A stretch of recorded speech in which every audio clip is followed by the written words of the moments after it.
శ్రీ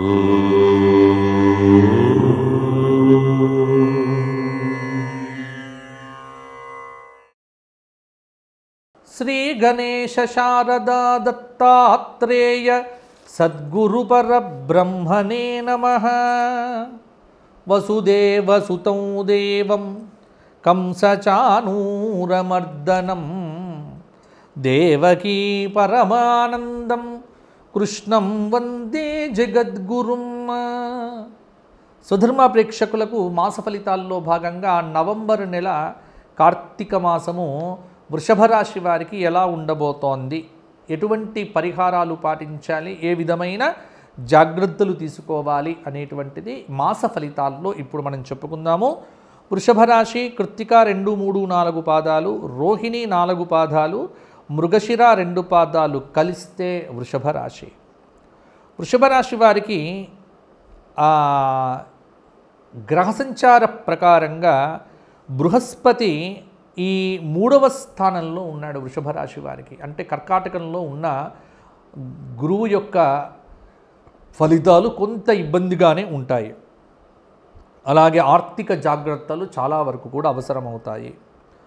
ఇక 11వ స్థానంలో ఉన్నటువంటి శనైశ్చరుడు మీనంలో చాలా మంచి ఫలితాలను ఇస్తున్నాడు. గౌరవ మర్యాదలు పెరుగుతాయి, సంతాన అభివృద్ధి ఉంటుంది.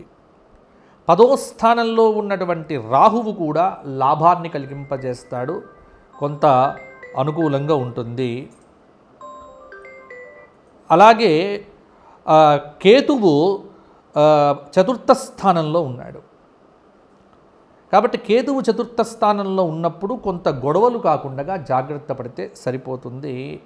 అంటే వృషభ రాశి వారికి ఈ మాసమంతా కూడా శని శుభంగా ఉన్నాడు, శుక్రుడు అర్ధశుభుడు అని చెప్పవచ్చు. కాబట్టి కార్తీక మాసంలో గ్రహ సంచార ప్రకారంగా శనైశ్చరుడు కానీ రాహువు కానీ కొంత పర్వాలేదు, మిగతా గ్రహములన్నీ కూడా కొంత మీకు ఇబ్బందులు కలిగించవచ్చు.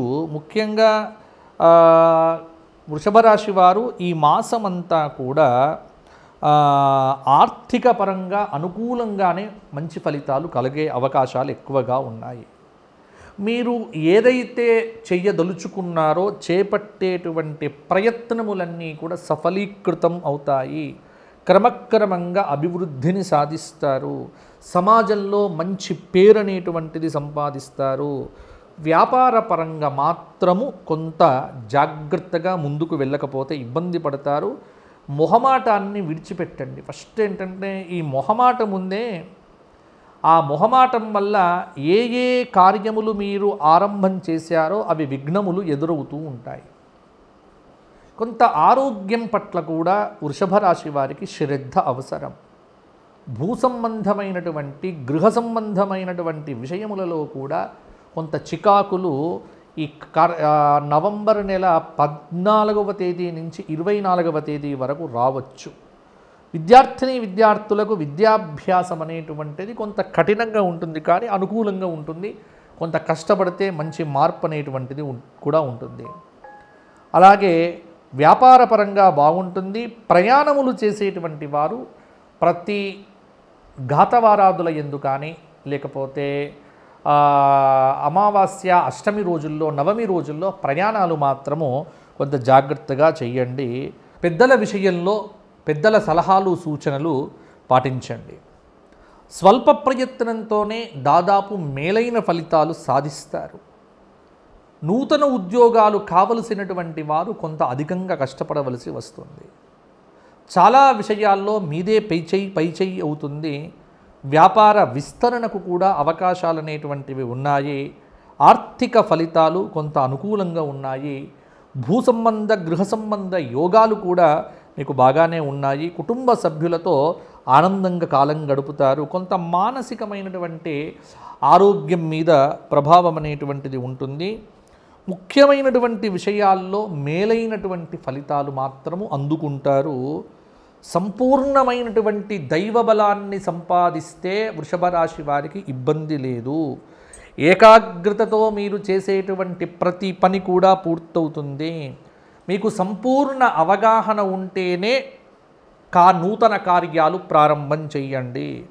ఉద్యోగపరంగా జాగ్రత్తలు తీసుకోకపోతే కూడా ఇబ్బంది పడతారు. కీలక విషయాలు ఏవైనా ఉంటే కనుక ఆ మొహమాటం ఏదైతే ఉందో ఆ మొహమాటాన్ని ఏమాత్రం కూడా మీరు దరిచేరనియ్యకండి.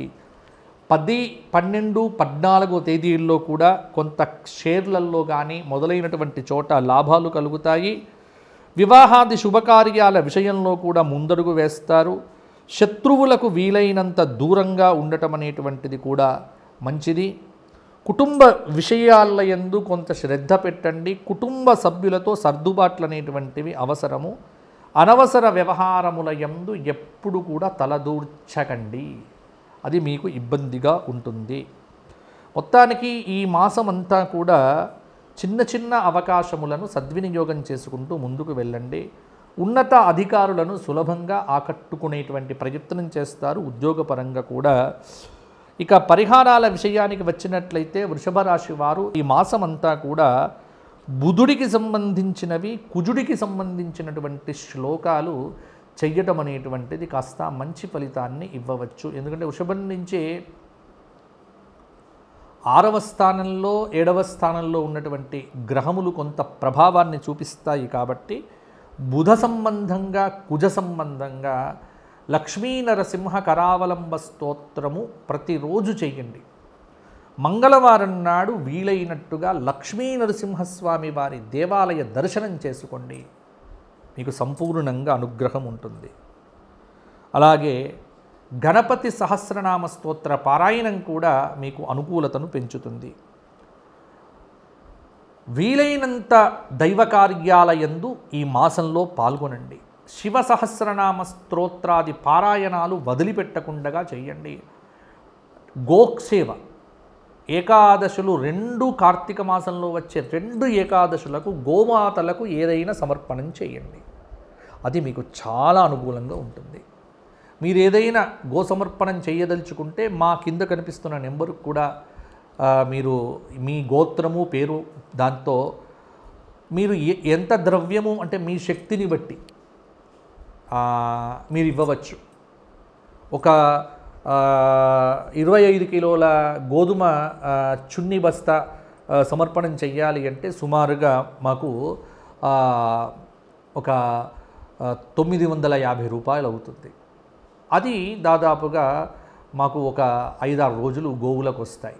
కాబట్టి మీ ఇష్టం, దానికి ఎలా లేదు. గోసేవ చేయదలుచుకున్నటువంటి వారు కింద కనిపిస్తున్న నెంబర్కు ఫోన్ చేసి మీరు నెంబర్ తీసుకొని గోసేవ చేయవచ్చు. అలాగే ఎవరైనా వ్యక్తిగత జాతకాలు సంప్రదించాలి అనుకునేటువంటి వారు కింద కనిపిస్తున్న నెంబర్కు ఫోన్ చేస్తే మీకు వ్యక్తిగత జాతక విశ్లేషణ కూడా చేయడం జరుగుతుంది. వ్యక్తిగతంగా ప్రత్యక్షంగా అపాయింట్మెంట్ ఇవ్వడం కుదరదు, కానీ మీరు ఫోన్ ద్వారా నాతో మాట్లాడటానికి అవకాశం అనేటువంటిది మీకు ఉంటుంది. మరలా వచ్చే మాసం కలుసుకుందాము. అంతవరకు సెలవు. మీరందరూ బాగుండాలి. వృషభ రాశి వారికి ఆశీస్సులు. జై శ్రీరామ్.